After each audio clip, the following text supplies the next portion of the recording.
Bonjour à tous, j'espère que vous allez bien aujourd'hui. Alors aujourd'hui, je vais parler de ce que j'ai intitulé Disqualifié par la peur. La peur peut nous disqualifier. Avec Dieu, il y a des qualifications à avoir. Il y a une sélection que Dieu fait pour savoir qui il va utiliser pour certaines tâches ou certains appels. Alléluia. On voit notamment par exemple la qualification de l'homme de Dieu dans 1 Timothée chapitre 3. Si vous prenez avec moi dans 1 Timothée chapitre 3, vous allez voir qu'il y a certaines qualifications à avoir pour être un homme de Dieu.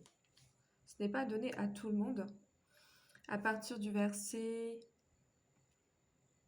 10, qu'on les éprouve d'abord et qu'ils exercent ensuite leur ministère s'ils sont sans reproche. Vous allez voir du verset 1 jusqu'au verset 10 toutes les qualifications nécessaires à avoir pour être un bon homme de Dieu. Alléluia, notamment verset 6, il ne faut pas qu'il soit un nouveau converti, de peur que, enflé d'orgueil, il ne tombe sous le jugement du diable. Il faut qu'il reçoive un bon témoignage, etc. Il ne faut pas qu'il soit violent. Toutes ces qualifications, ça concerne l'homme de Dieu. Maintenant, dans notre chapitre du jour, Juge chapitre 7, eh bien, Dieu nous donne des qualifications pour être un bon combattant. Alléluia. Et donc, on va reprendre notre passage du jour, Juge chapitre 7. Et on va observer cela. Et la première qualification à avoir, c'est de ne pas avoir peur. Alléluia. Chapitre 7 au verset 2. L'Éternel dit à Gédéon, le peuple que tu as avec toi est trop nombreux pour que je livre Madian entre ses mains. Il pourrait en tirer gloire contre moi. Publie donc ceci aux oreilles du peuple, que celui qui est craintif et qui a peur s'en retourne et s'éloigne de la montagne de Galaad. Et 22 000 hommes parmi le peuple s'en retournèrent. Au moins, ils ont été honnêtes. Hein. C'est pas facile hein, de dire à Dieu, bah oui, je reconnais que j'ai peur, donc voilà. Ce sont des hommes qui ont été honnêtes, qui sont partis parce qu'ils avaient peur. Alléluia. Mais donc, on peut être disqualifié par la peur. On peut être disqualifié par la peur. Je vais revenir un peu en arrière dans Deutéronome chapitre 20. Deutéronome chapitre 20. Regardez ce que la parole nous dit ici. Gloire à Dieu. À partir du verset... Alors, d'où vient la peur? La peur vient du fait qu'on n'a pas conscience que Dieu est avec nous, tout simplement. Lorsque vous avez peur, vous avez oublié la conscience du fait que Dieu est avec vous. C'est aussi simple que ça. Regardez Deutéronome chapitre 20, à partir du verset 1 jusqu'au verset 4. Lorsque tu iras à la guerre contre tes ennemis, et que tu verras des chevaux et des chars, et un peuple plus nombreux que toi, et tu ne les craindras pas, car l'Éternel ton Dieu, qui t'a fait monter du pays d'Égypte, est avec toi. À l'approche du combat, le sacrificateur s'avancera et parlera au peuple, et il dira « Écoute Israël, vous allez aujourd'hui combattre contre vos ennemis. Que votre peur soit sans crainte, ne vous effrayez pas, ne vous épouvantez pas devant eux, car l'Éternel votre Dieu marche avec vous pour combattre vos ennemis, pour vous sauver. » Donc dès qu'on a peur, on n'a pas cette conscience que Dieu marche avec nous. Alléluia. Il y a une peur particulière que je voudrais aborder aujourd'hui, c'est la peur des hommes. La crainte des hommes, le fait de trembler devant un homme. Alléluia. Notamment ceux qui nous intimident, peut-être même qui vous menacent. Peut-être vous avez quelqu'un dans votre travail qui vous intimide, qui vous menace. Vous avez quelqu'un dans votre entourage qui vraiment est un problème pour vous, qui vous fait peur. Alléluia.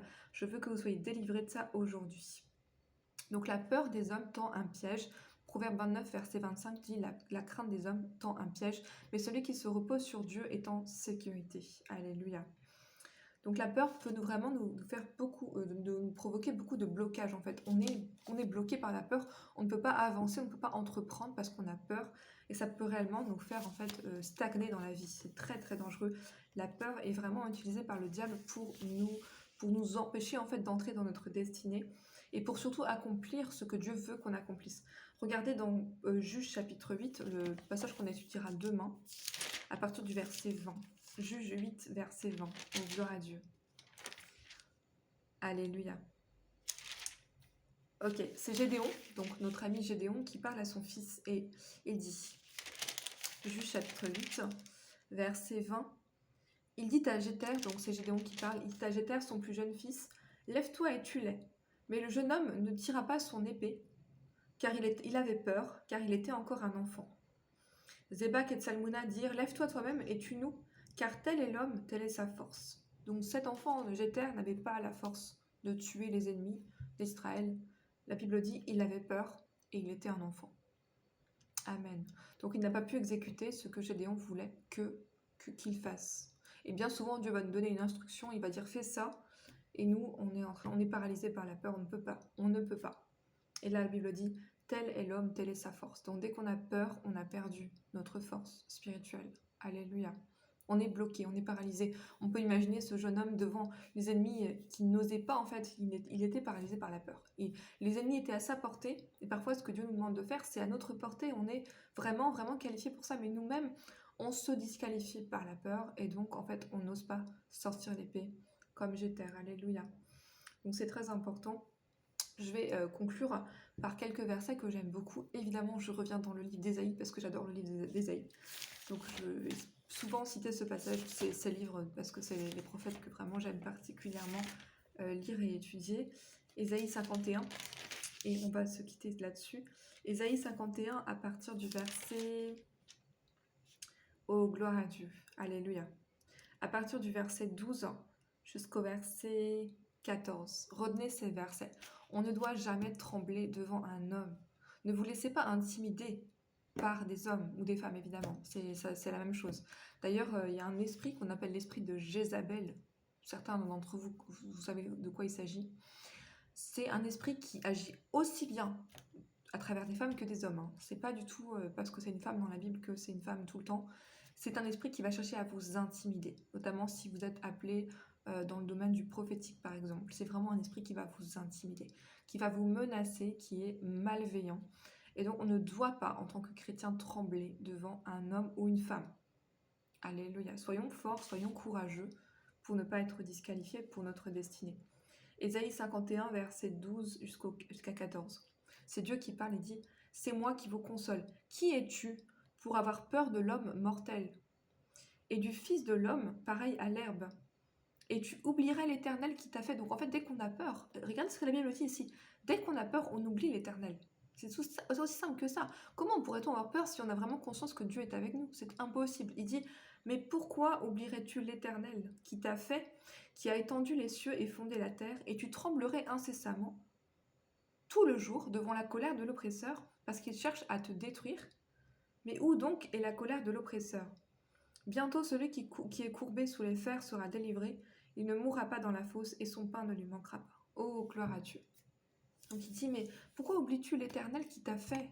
Amen. Oh, alléluia, gloire à Dieu. On ne doit pas avoir peur. Donc vraiment, c'est pas facile, je sais que c'est pas facile. Il y a des gens qui sont vraiment intimidants. On en rencontre tous les jours. Peut-être que vous avez un voisin qui vous fait peur. Peut-être que c'est votre patron. Peut-être que c'est même votre femme. Gloire à Dieu. Mais vous ne devez pas avoir peur.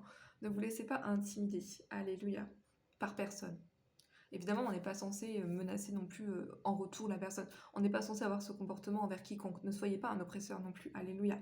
Mais on ne doit pas trembler devant un homme ou une femme. Et je vais conclure aujourd'hui par petite remarque sur un passage que moi je suis en train de lire. Donc j'ai fini les rois dans mon étude personnelle et je suis en train de lire Esdras. Et quelque chose qui m'a frappée, je vais conclure là-dessus aujourd'hui parce que c'était vraiment en lien avec cette étude. Je lisais Esdras chapitre 8 et quelque chose de remarquable ici, c'est que Esdras le scribe, en fait, il allait donc de Babylone à Jérusalem. Vous allez lire Esdras, on le lira prochainement quand on sera arrivé là. Et donc Esdras n'avait pas demandé d'escorte pour voyager. C'est vraiment remarquable. Le scribe Esdras avait voyagé sans escorte. C'est comme si par exemple aujourd'hui vous aviez une célébrité ou bien un homme politique qui voyageait sans aucun garde du corps parce qu'il disait non, Dieu va me protéger. Et en fait, Esdras, le scribe, a voyagé de Babylone à Jérusalem sans escorte. Il a simplement demandé la protection de Dieu. Vous voyez quelle mentalité en fait on doit avoir en tant que chrétien. C'est vraiment important. Ne tremblez pas devant les hommes, n'ayez pas peur des hommes. Ayez simplement cette conscience constamment que Dieu est avec vous. Cette conscience va vraiment vous délivrer de la peur. Voilà, donc soyez bénis, excellente journée à tous et à demain.